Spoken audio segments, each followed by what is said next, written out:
A hipótese atômica não é nova no pensamento do homem, né?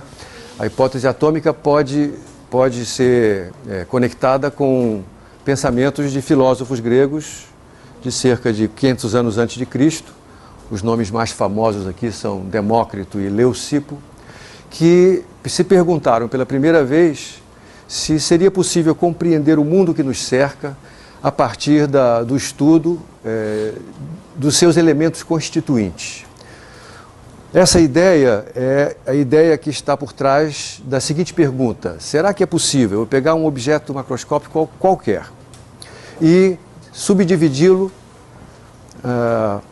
a cada passo de maneira a obter um objeto que tenha dimensões a metade do objeto anterior?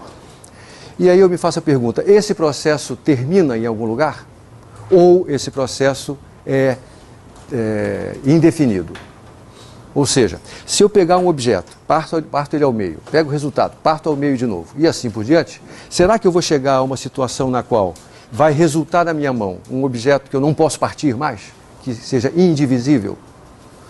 Essa pergunta feita pelos filósofos gregos é uma pergunta de natureza especulativa, filosófica, porque, na verdade, é impossível você realizar esse procedimento, ou pelo menos era impossível realizar esse procedimento na época em que esse pensamento surgiu. E isso estava ligado com a ideia de que pudesse haver na natureza alguns objetos, digamos, primordiais, tijolos primordiais, a partir dos quais todos os objetos fossem construídos. Né? Uma ideia que eu vou chamar de reducionista. Será que será possível identificar os tijolos básicos que estão na base de todos os objetos materiais? De novo, essa é uma pergunta que não pode ser respondida, ou que não podia ser respondida, no contexto em que ela foi pela primeira vez colocada. As primeiras evidências que nós tivemos a respeito da possível resposta à primeira pergunta, e já anuncio logo a resposta a essa pergunta, é que, de fato, existe um limite para esse processo de divisão. Vai acontecer um momento no qual será impossível fazer uma nova divisão. E essa resposta já lhe dá de cara a resposta à segunda pergunta, ou seja, é possível identificar os tijolos básicos a partir dos quais todos os objetos são construídos? As primeiras evidências que nós obtivemos a respeito dessa resposta, ou dessas respostas, veio do trabalho dos químicos. E aí, os nomes dos químicos Lavoisier, Priestley, Dalton, surgem nessa história. Nós vamos remontar ao químico inglês John Dalton a observação empírica de uma lei que ficou conhecida como a lei das proporções definidas. Na verdade, ele fez a identificação a partir dos gases, mas a conclusão é verdadeira mesmo para amostras em outros estados físicos. Se eu pego dois gases que ocorrem naturalmente no nosso mundo, por exemplo, oxigênio e hidrogênio, parênteses, esses gases já tinham sido identificados como gases diferentes previamente, tá certo? Já nessa altura, se sabia que na natureza haviam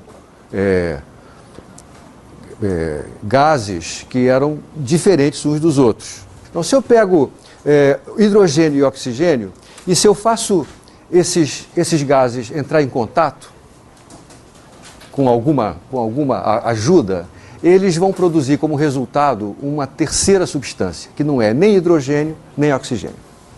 Todo mundo sabe, essa substância é a água, né? Então, a reação química faz com que dois elementos se transformem numa substância diferente.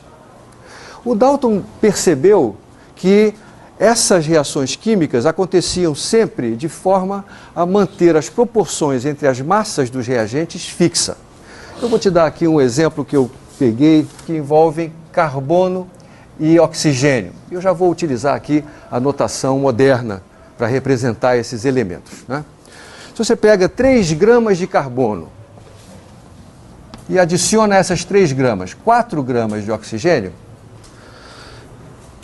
e faz uma certa culinária para isso acontecer, o resultado é que, ao final, você vai ter uma substância que não é nenhuma das duas.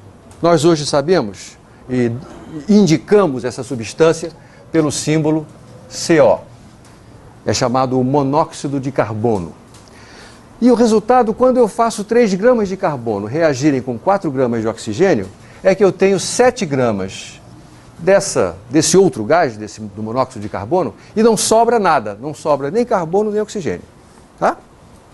Se eu tentar fazer a mesma coisa, mas colocando 5 gramas de carbono, né, e tentar fazer com que ele se combine com as 4 gramas de oxigênio para obter de novo o monóxido de carbono, o resultado é que eu continuo obtendo as mesmas 7 gramas de monóxido de carbono que anteriormente e sobram 2 gramas de carbono.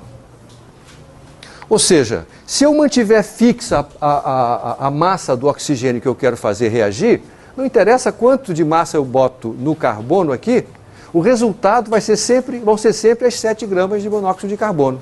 E o que eu botar a mais de carbono vai ficar sem reagir. Tá certo?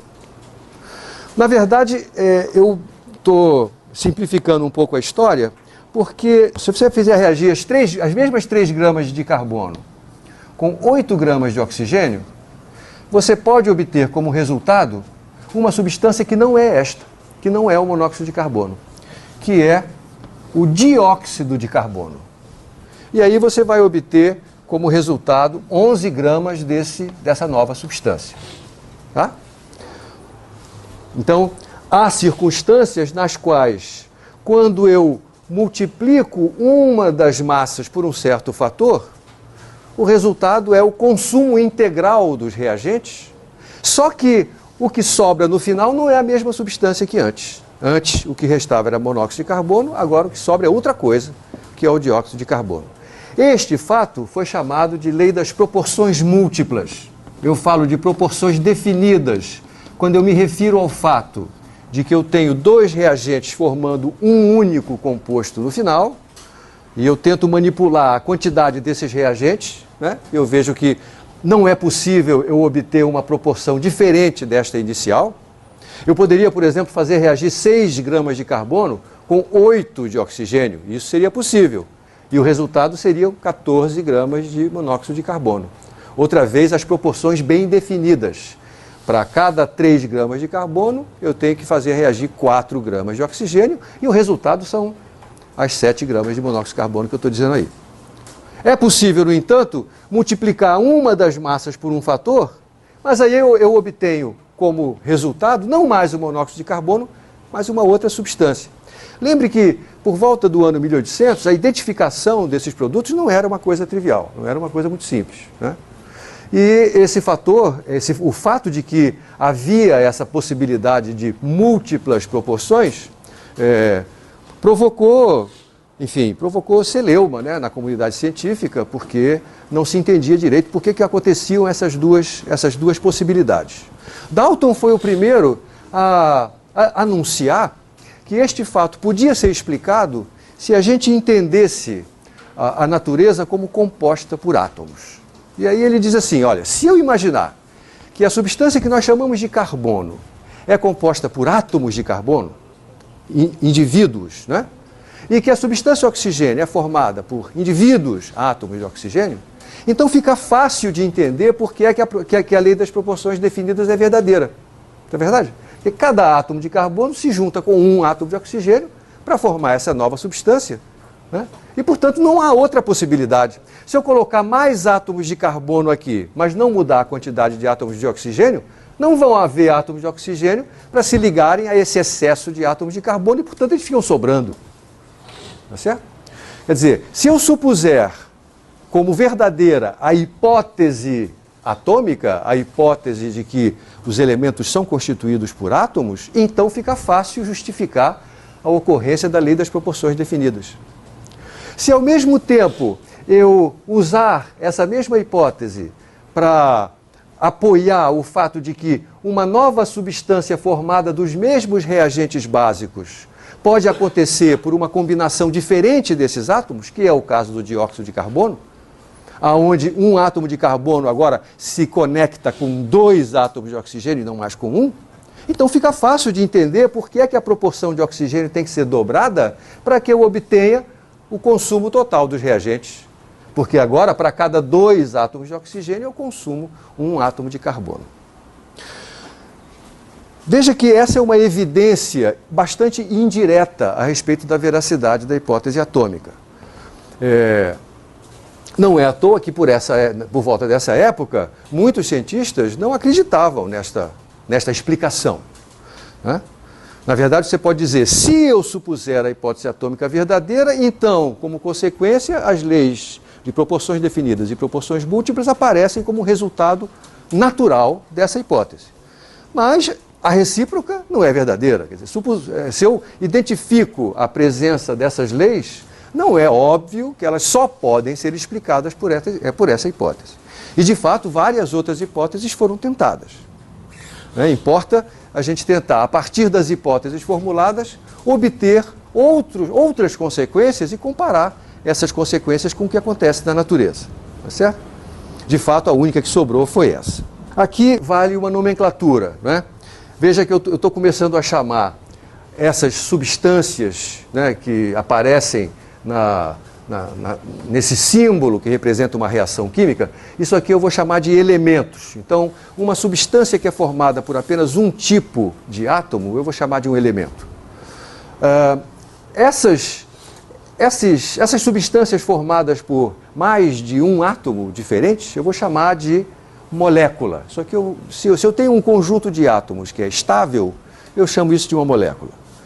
Podem haver moléculas formadas por átomos de natureza diferentes, como é o caso aqui. Pode haver moléculas formadas por átomos da mesma natureza. Por exemplo, nós sabemos hoje que o gás atmosférico contém moléculas de oxigênio. 2 átomos de oxigênio se ligam numa configuração estável e eles estão presentes aí no ar que você respira. Tá certo? Isso aqui também é uma molécula, né? É uma ligação estável entre 2 átomos, agora da mesma substância. As evidências surgidas a partir do trabalho dos químicos sempre foram indiretas, como essas aqui que surgiram do trabalho do Dalton. Evidências mais diretas a respeito da veracidade da hipótese atômica só vão surgir no final do século XIX e início do século XX. A evidência mais conclusiva, aquela que de uma vez por todas acabou com os céticos a respeito da hipótese atômica, é a evidência que vem da teoria cinética. Na teoria cinética eu entendo uma substância como um gás, por exemplo, como sendo um conjunto de átomos ou moléculas que estão em contínuo movimento. Se fizer essa suposição e utilizar as leis de Newton para descrever o movimento dessas partículas, a gente obtém como uma consequência, como uma previsão, uma relação, por exemplo, entre a pressão exercida por um gás no interior de um recipiente e o volume desse recipiente. Essa previsão, obtida a partir da análise newtoniana feita sobre este modelo, né, coincide com o resultado experimental, que é chamado da equação de estado dos gases perfeitos. Isto foi a evidência mais definitiva. Ou melhor, evidências surgidas desse tipo de modelo foram as mais definitivas, mas elas só vão aparecer nessa historinha no início do século XX, inclusive ligadas ao nome de Einstein, né?